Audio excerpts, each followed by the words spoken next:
ఈ సమావేశంలో మొత్తం 165 ప్రతిపాదనలు 20 ప్రశ్నలు రావడం జరిగింది. సిపిఎంగా 3 ప్రశ్నలు 24 ప్రతిపాదనలు పొందుపరచడం జరిగింది. ముఖ్యంగా విజయవాడ నగరం ఈరోజు అప్పులమయమయ్యి ఆర్థిక సంక్షోభంలో కొట్టమెడుతుంది. పనిచేసిన కాంట్రాక్టులకి బిల్లులు చెల్లించక అభివృద్ధి పనులన్నీ ఎక్కడికెక్కడ స్తంభించిపోయి ఉన్నాయి. ఈ అంశాన్ని రేపు కౌన్సిల్లో ప్రధానంగా మేము ప్రస్తావించబోతున్నాం. రెండో అంశం, పీపీపీ మోడ్లో విజయవాడలో ఉన్నటువంటి ముఖ్యమైన రోడ్లన్నింటినీ 19 ప్రధానమైన రహదారుల్ని ప్రైవేటు వారికి కట్టబెట్టేదానికి 172 కోట్ల రూపాయలు నగర ప్రజల మీద భారాలు వేసేదానికి రాష్ట్ర ప్రభుత్వం ఇచ్చిన మెమోను తిరస్కరించమని కూడా కౌన్సిల్లో ప్రతిపాదించాం. ఈ అంశాన్ని కూడా గట్టిగా మేము ప్రస్తావించబోతున్నాం.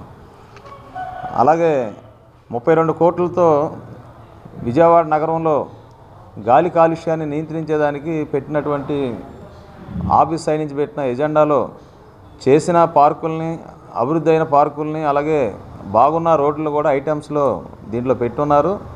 వీటిని కూడా సవరించేదానికి, అవినీతి అక్రమాలు జరగకుండా చూసేదానికి మా వంతు ప్రయత్నం చేయడం జరుగుతుంది. మన విజయవాడ నగరానికి సంబంధించి ట్రాఫిక్ సిగ్నల్స్ ఏర్పాటుకు సంబంధించిన అంశంలో రాష్ట్ర ప్రభుత్వం నిధులు కేటాయింపు చేయకుండా, అలాగే రూరల్ ప్రాంతానికి కూడా విజయవాడ నగర జనరల్ బడ్జెట్ నుంచి నిధులు కేటాయించమని ఇది సిడిఎంఏ వారు నిర్ధారించారంట.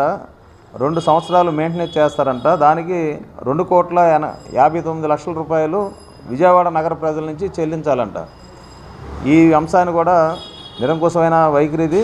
రాష్ట్ర ప్రభుత్వమే నిధులు కేటాయించే విధంగా రేపు కౌన్సిల్లో మేము ప్రస్తావించబోతున్నాం.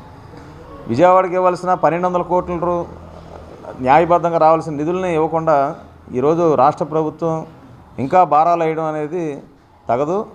అందువల్ల ఈ విషయాన్ని రాజకీయాలకు అతీతంగా నగరంలో ఉన్న కార్పొరేటర్లందరూ కూడా వ్యతిరేకించాలని కోరుతున్నాం. అలాగే నగరంలో మున్సిపల్ ఉద్యోగులు కమ్యూనిస్టుల పరిపాలన కాలంలో 1999లో కేటాయించినటువంటి ఫ్లాట్లలో 70 ఫ్లాట్లు మిగిలాయి. ఈ విషయంలో సిపిఎంగా గతంలోనే మేము కౌన్సిల్లో ప్రస్తావించాం. అర్హులై ఉన్నటువంటి ఎవరైతే ఉద్యోగస్తులు ఉన్నారో వాళ్ళకి కేటాయించని మనం కోరితే పాలకపక్షం వైసీపీ 2 రకాల తీర్మానాలు చేసింది. ఒకసారి చేసిన తీర్మానమేమో 37 ఫ్లాట్లని కమర్షియల్ ఇతర అవసరాలకి కేటాయింపు చేయాలని చెప్పి ఒకసారి తీర్మానం చేశారు. అది తీర్మానం. రెండోసారి చేసిన తీర్మానం చూస్తే 70 ఫ్లాట్లను కూడా మార్కెట్ రేటు అంటే 1999లో చేసినటువంటి నిర్ణయం ఏదైతే ఉందో కౌన్సిల్ నిర్ణయం, దానికి అనుగుణంగా అమలు చేయమని రెండో తీర్మానం చేశారు. ఇది సుమారు 27 సంవత్సరాలు అవుతుంది ఈ ఫ్లాట్లు కేటాయింపు ప్రారంభమయ్యి.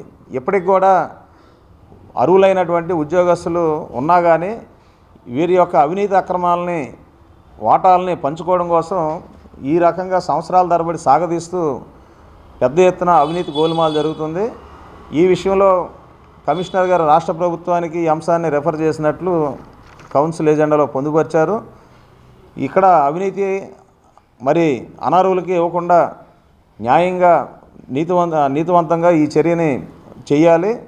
అర్హులైన వారికి కేటాయింపులు చేయాలని కూడా సిపిఎం పక్షంగా మేము డిమాండ్ చేస్తున్నాం.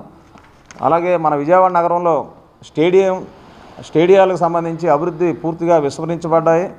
స్టేడియాలు క్రీడలకి అనుకూలంగా లేని వాతావరణం ఉంది. వీటిని అభివృద్ధి చేయాలని, వీటితో పాటుగా పాఠశాలలకు సంబంధించి రాష్ట్ర ప్రభుత్వం గతంలో కార్పొరేషన్ నిర్వహణలో ఉన్న పాఠశాలని విద్యాశాఖకి బదిలీ చేసిన తర్వాత ఈరోజు పడగొట్టిన పాఠశాలలు పునర్నిర్మాణం జరగట్లా, అదనపు గదులు నిర్మాణం చేస్తామని మొండుగోడలతో ఆగిపోయి ఉన్నాయి.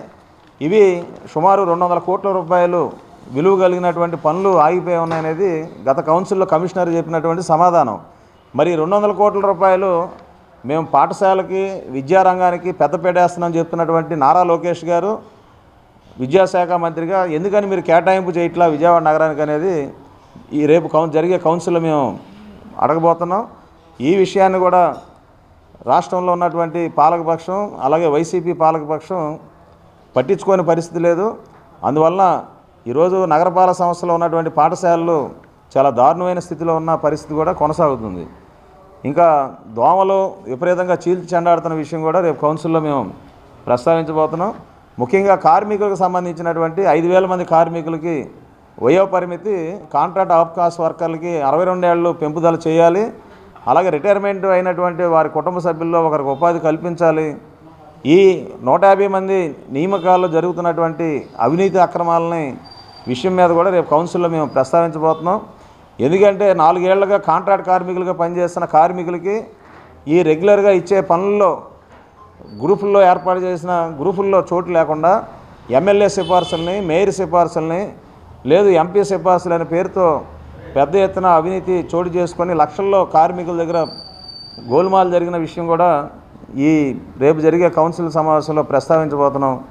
ఇటువంటి ముఖ్యమైన అంశాలని రేపు కౌన్సిల్లో చర్చకి మేయర్ గారు అవకాశం కల్పించి నగర ప్రజల యొక్క అభివృద్ధి అంశాలను కూడా ప్రస్తావించేలాగా అవకాశం కల్పించాలని కోరుతూ, అలాగే మీడియాకి కూడా కౌన్సిల్ సమావేశాన్ని డైరెక్ట్ రిలీజ్ చేసేదానికి అవకాశం కల్పించాలని, అలాగే విజయవాడ నగర పౌరులు వీక్షించే విధంగా గ్యాలరీల్లో అవకాశం కల్పించాలని కూడా ఈ సందర్భంగా విజ్ఞప్తి చేస్తున్నాం.